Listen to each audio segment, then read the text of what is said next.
In a tent, Sasha is using glue to mend the numerous wounds on her fingers. Then she looks outside, revealing that the tent is hanging on the side of a mountain in Norway. As soon as her boyfriend Tommy wakes up, she asks him to continue their adventure. The couple keeps climbing the mountain with great skills that prove they've been doing this for a long time. They only pause to snack or yell in excitement, although there is the occasional kiss too. Moments later, as they're about to reach the top, Sasha slips off. The ropes prevent her from falling, but Sasha is very frustrated because she always fails at the same spot. Tommy tells her to take it easy, yet Sasha tries a few more times and repeatedly fails to advance. Noticing that the sky is getting dark, Tommy convinces her to stop and try again the next day. In the tent, Tommy admits he doesn't have many more trips left in him, and he's worried about Sasha's carelessness.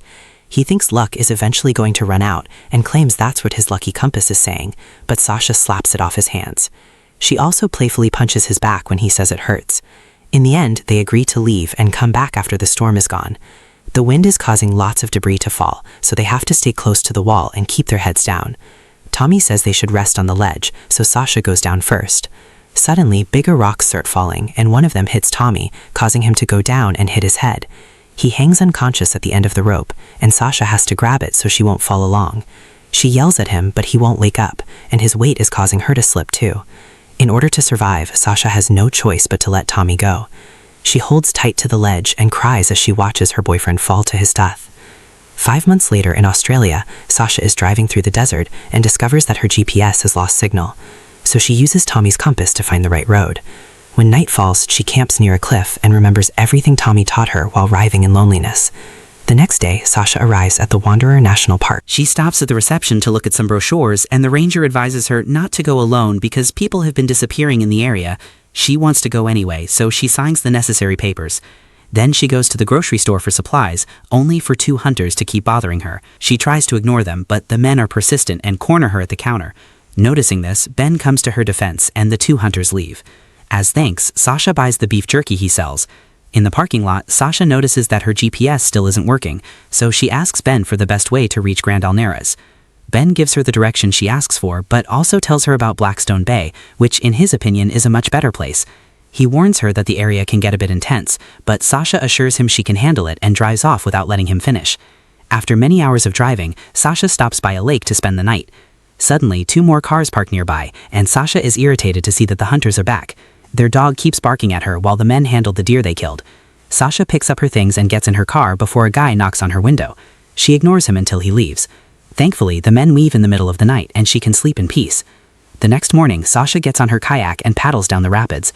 The current shakes her a few times, but she's good at this and keeps going without any trouble. When she finds a waterfall, she throws the kayak down and then jumps into the pond. As her adventure continues, she's disturbed to find the pictures and other belongings of the campers that disappeared hanging on trees. When she sets up camp for the night, she hangs her things on a branch to let them dry and eat some of the jerky. The next morning, Sasha discovers that her things are gone. When she returns to her tent, she's startled by a snake. Afterward, she continues kayaking and finds a boat abandoned near a path, so she decides to investigate. Among the trees, there's a small camp and Ben, who is very happy to see her.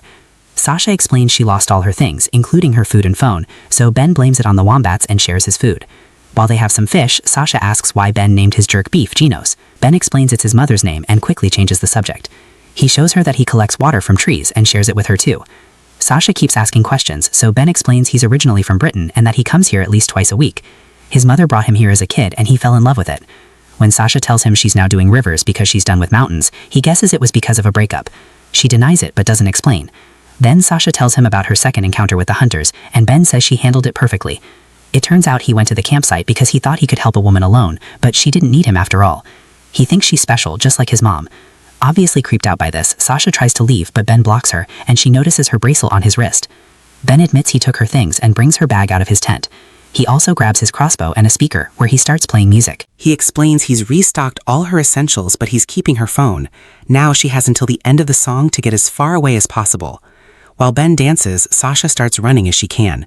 She makes it to the river and quickly gets on her kayak to start paddling. As soon as the song ends, Ben starts moving as well, keeping an eye on Sasha by running along the shore. The current is quite strong and ends up throwing Sasha down the waterfall, so her kayak is overturned. After some struggle to disconnect the harness, Sasha grabs her bag and swims to the nearest land while her kayak floats away. Since her wet jacket is quite heavy, Sasha gets rid of it and starts running again. As she crosses the forest, she hears a family chatting and immediately searches for them, only to find a phone playing a video. It shows Ben saying hi to one of the families he's killed. Suddenly, an arrow flies near Sasha, who dodges it just in time and hides behind the rocks. When Ben appears above her, she starts running again, and a chase ensues. Ben keeps shooting arrows at her, and Sasha dodges them all, but one still manages to slash her leg. Eventually, an arrow hits her bag and knocks her down, causing her to roll down the hill and slide off the cliff until she falls into the river. Sasha tries to swim, but the current is too strong and drags her through the canyons. By holding onto the rocks, she reaches the calm pond by the waterfall and comes back to land. Then she checks the family's phone, but the fall has broken it. In the bag, she finds a snack and water and consumes them both. She also finds her pepper spray and leaves it in the closest pocket. Afterwards, Sasha runs through the canyons but can't find a single open path, so she uses her climbing skills to make her way up. After a few dangerous moves, she makes it to the top and admires the view of the entire area. Using her binoculars, she notices that Ben's boat is still near the path. At that moment, she hears Ben's hunting call and sees him coming up the hill. He even stops moving just to smile at her. Sasha immediately goes down the canyon and hides under a rock, staying still for a few seconds while Ben peeks inside.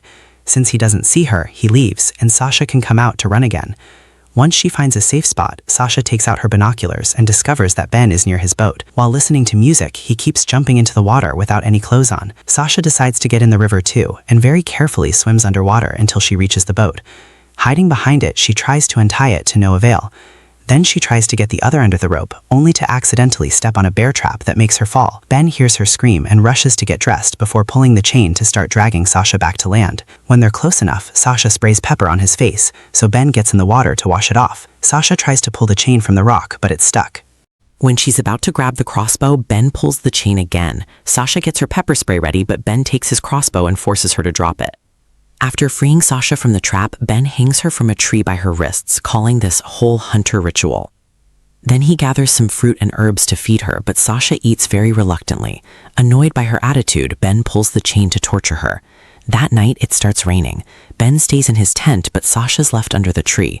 He explains that rituals are very important because they remind people of who they are. He also thinks enduring pain is a part of growing up, and mentions a tribe that files down their own teeth to sharp points. The next morning, Ben handcuffs Sasha and ties her to the boat to take her away, but he won't tell her where they're going. He reveals he got her name from the ranger's office and did some research, so he knows that Tommy is dead. Ben thinks it's strange that an experienced climber like Tommy fell, trying to imply that Sasha was behind his death. At that moment, Sasha notices an iron bar hidden under some ropes and tries to grab it, but Ben immediately pushes her off the boat. Sasha tries to swim away, however, Ben keeps paddling and the chain drags her through the river. The strong currents keep pushing her underwater, but she manages to stay afloat long enough to survive until they make it to the shore. On top of a cliff, Ben takes out some climbing gear and makes Sasha put on a harness too. They carefully descend into a cavern, then they take a path deep into the cave where Sasha is horrified to find 2 hanging bodies. Ben says that some tribes believe that to capture the spirit of their prey, they have to consume its liver. He also tells Sasha that the family from the video didn't put up a fight, revealing the dead kids on the ground. When he says that nothing goes to waste, Sasha notices the pieces of flesh that were left to dry and realizes he's been making beef jerky from human bodies. Sasha panics and tries to run, but Ben pulls the chain to bring her in and takes off her shoes, telling her to rest. Then he asks if he has a problem, so Sasha theorizes that people have hurt him and tries to offer her sympathies. Suddenly, Ben pulls out his fake teeth, revealing that his real ones are pointy and sharp. He puts Sasha's fingers in his mouth so she can feel them, and when she asks him to stop, he runs away. Not knowing what to do, Sasha looks around and finds a suitcase with old objects, including a picture of baby Ben with his mother. At that moment, Ben comes back and drags her deeper into the cave, where he uses a contraption to hang her by her wrists. Then he opens a barrel of homemade salt brine, calling it the perfect tenderizer. When Sasha asks about the picture, Ben tells her that his mother is the first person he ate, so now she's always with him.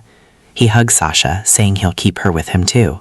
After insulting him, Sasha bites a chunk of his ear off and wraps her legs around him. Ben struggles until he frees himself, causing the chain to come loose from the contraption and Sasha to fall.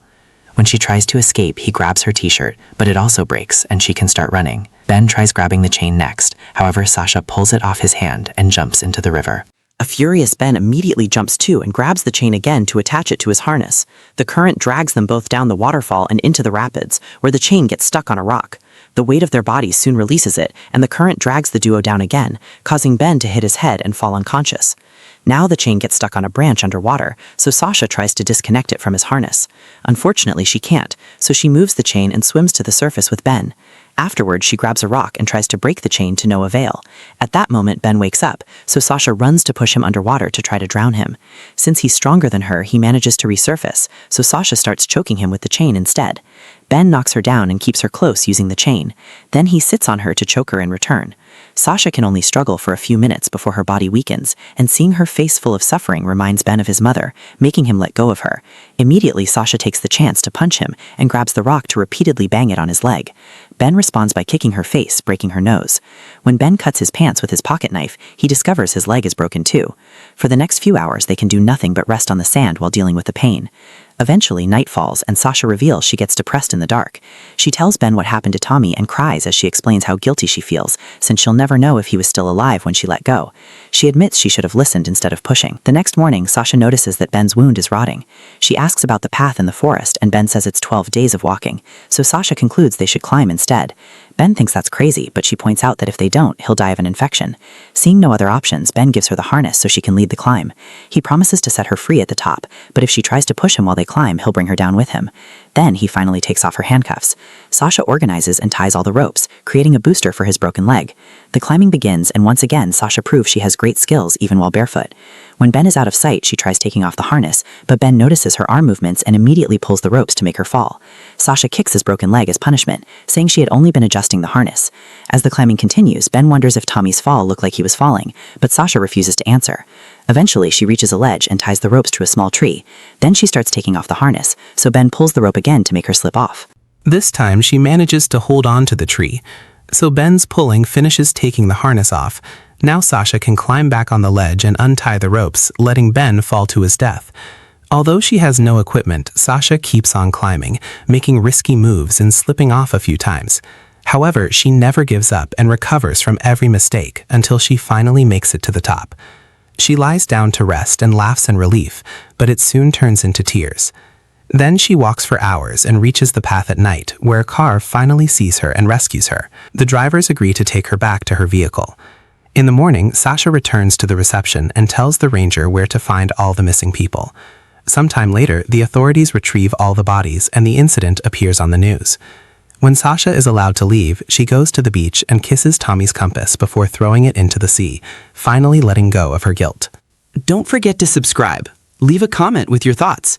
Thanks for watching.